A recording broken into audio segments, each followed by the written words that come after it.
something I'm really passionate about. It was an idea I had a long time. I'm a chartered physio, so people would come into me and you'd give them rehabilitation exercises, and they might come back the next week and they were doing them incorrectly. And it was always a thing, it's like, if they could see and feel what I can see, or I'd be able to do, they wouldn't do it that way. And that was the kernel of an idea I had for a number of years. And eventually I was just in bed one night and I was like, I need to do something. And I emailed the local enterprise office and was like, look, I have this idea. It's a belt that would give people feedback on their back position so they know they're exercising correctly. And they were like, yeah, come in and show us your plans. And I was like, look, I don't have any plans. I have the emails, all I have. The feed is there. But they were great. There was a feasibility grant and they said, listen, if you come up with this idea, we'll give you like half the money back, to like 15,000. And that was enough then to say that someone else thought it could be a good idea. And over the last, say, 2 kind of years, I've just been developing that. So it's nearly ready to come out. We've had people trialing it and it's great. So it's just that thing. So how does it work?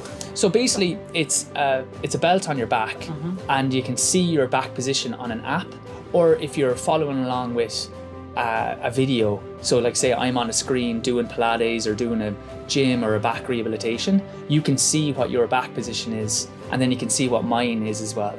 So then, say if we're doing like a squat and you're rounding your back, the belt will vibrate, but you'll also see the sensor go out of position.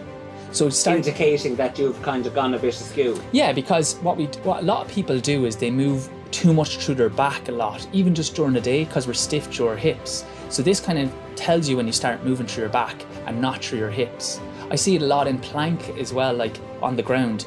People can like tilt their pelvis down, so they're arching their back. So they think they're holding a plank correctly for a minute, but actually they're working their back muscles as opposed to their core muscles. So this has just been...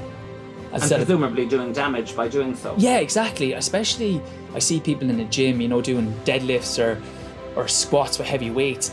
And, you see young guys learning these techniques, or young girls, and they're doing them wrong. And then, you know yourself, if you get a bad back when you're younger, you kind of have it for life. You can manage it and improve it, but it's just better if we can kind of, prevent these things earlier on. So yeah, it's something I've been really passionate about. I've been working like a demon on it, like outside of lecturing. So yeah, it's nearly ready. I think we have people trialing them, and hopefully in the next month or two, it's going to be where. So it's called the BackAwareBelt.com.